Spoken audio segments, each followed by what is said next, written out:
With your CIGTV News Update, I'm Donna Bush.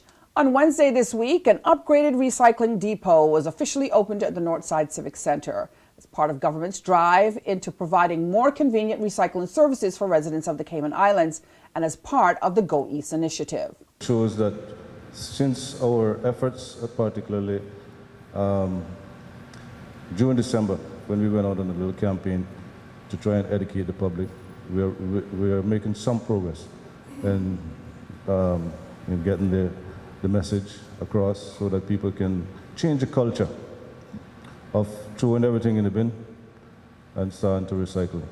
And my advice has always been, if you can't recycle everything, choose one or two things to start with. For example, if you're going to venture out like I did with my family, we just started with plastic. So we just concentrate on only plastic for a while, and then now we're doing everything. Boxes, cans, all these different things. Everything is sorted. But to get into the habit, just choose one, and then eventually it'll become natural. So we have to continue to educate and ensure that we impart knowledge to the public, and this is our effort in making sure that they do their part.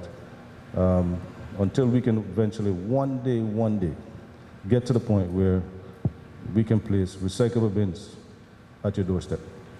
Captain Eugene Ebanks, Counselor for Environment and Housing, led the opening ceremony for the Northside Depot, where residents can now take glass, type 1 and 2 plastics, as well as tin and aluminum cans.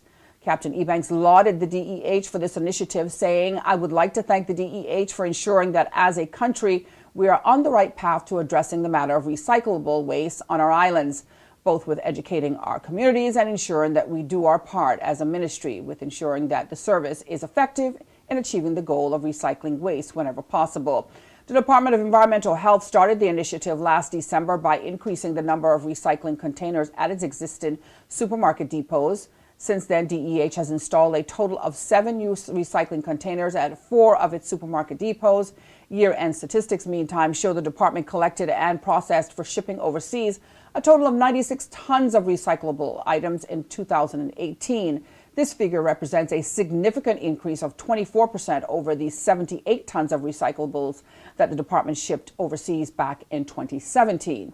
Now, for more details, you can call 949-6696. You can email DEH customer service at gov.ky or go to the DEH website. That's deh.gov.ky. You can also find the DEH on Facebook.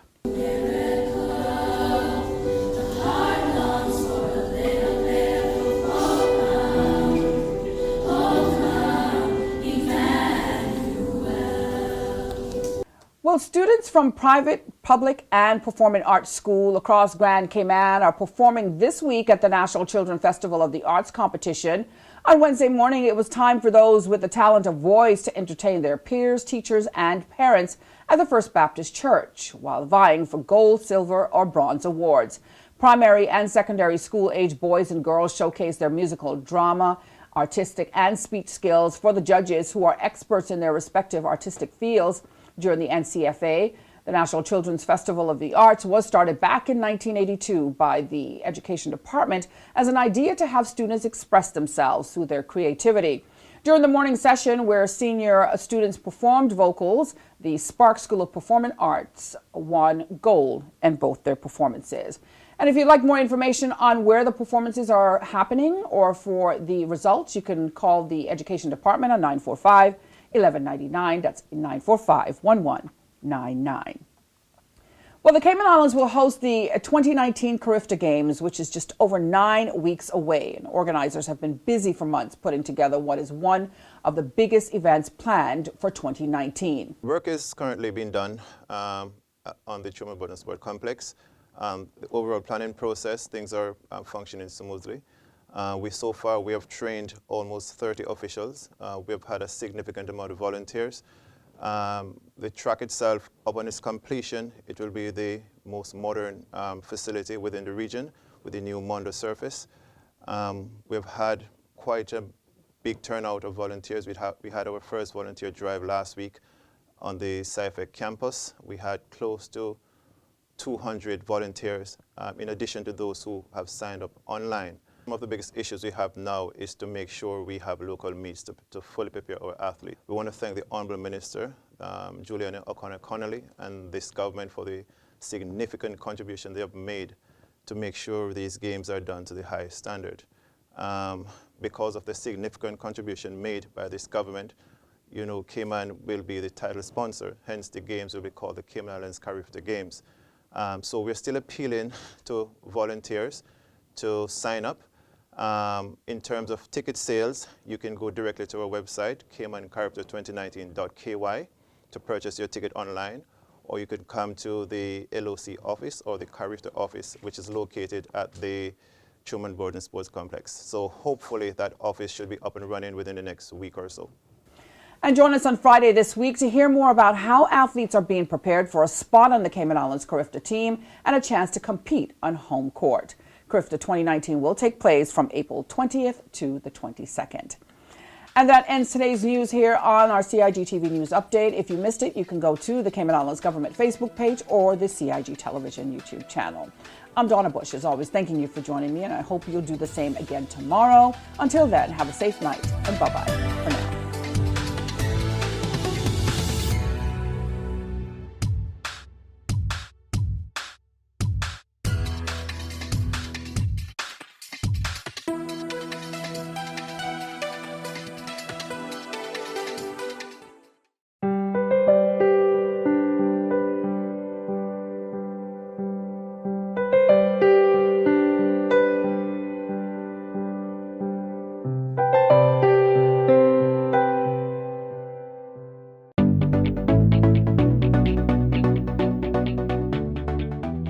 I'm Jody Ann Powery. I'm the Police Media Officer with the RCIPS, and I'm here to give you some crime prevention tips on how to best protect your property. The first thing that we want to discuss is our points of entries. Let's start with the front door, and then we'll move on to the windows and the back doors or sliding glass doors. The first thing to consider is the front door. This particular front door has two deadbolt locks. One of these deadbolt locks are properly carpentered and the other is not. When your door is properly locked, you'll hear a click at the end and the deadbolts are not able to move. If it is slightly opened, then you can push the deadbolt back without having any restrictions. I'll now proceed to show you what your lock should look like when it is properly locked.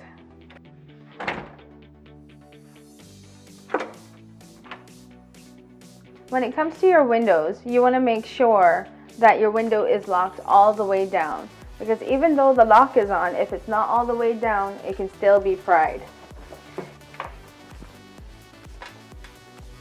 The proper way to lock the window is to make sure that the window goes all the way down to the seal and then you pull across the lock.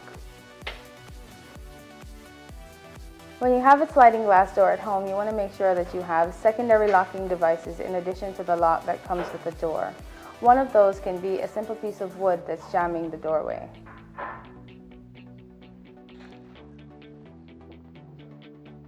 We want to encourage you to ensure that you don't make things easy for burglars who are looking for opportunities to break into property by leaving your property out in plain view. Some of these items are your car keys, your electronics, and your handbags. Make sure that you put these properties away when you're leaving the house or when you're going to bed. When you're going camping or if you're taking your family on a trip, you want to ensure that your property has some sign of life. This can be done by leaving a light on or putting timers on your lights. And we want to ensure that our family homes are safe. In order to do so, we encourage that people take the proper precautions by starting up neighborhood watches or encouraging family members or persons they trust to check on their properties while they're away.